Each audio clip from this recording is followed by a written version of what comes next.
বাবা 95% বাবা 95%।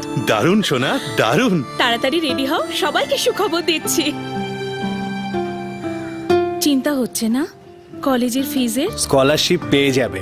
1 মিনিট। খুবই কঠিন, এতে অনেক ঝঞ্ঝাট হয়। কোন স্কলারশিপ নেবে, ফর্ম কোথায় ভরতে হবে, আর কি কি জরুরি দস্তাবেজ চাই যা এসবে থাকবে, এসবের গোলকধাঁধায় শেষ তারিখ চলে যায়। এই নাও, স্কলারশিপের ফর্ম জমা হয়ে গেল। হ্যাঁ? এখন খুশির মধ্যে চিন্তার কোনো জায়গা নেই, কেননা একটা ন্যাশনাল স্কলারশিপস পোর্টালের মাধ্যমে আপনি সমস্ত সরকারি স্কলারশিপের তথ্য পাবেন, আর সেই সঙ্গে ফর্ম, দস্তাবেজ, শেষ ডেটের মতো জ্ঞাতব্য। ব্যাস, এখানে ফর্ম জমা করুন আর পান স্কলারশিপ সরাসরি নিজের ব্যাংক অ্যাকাউন্টে। বাবা স্কলারশিপ পেয়ে গেছি। বাহ! ডিজিটাল ইন্ডিয়া, পাওয়ার টু এম্পাওয়ার।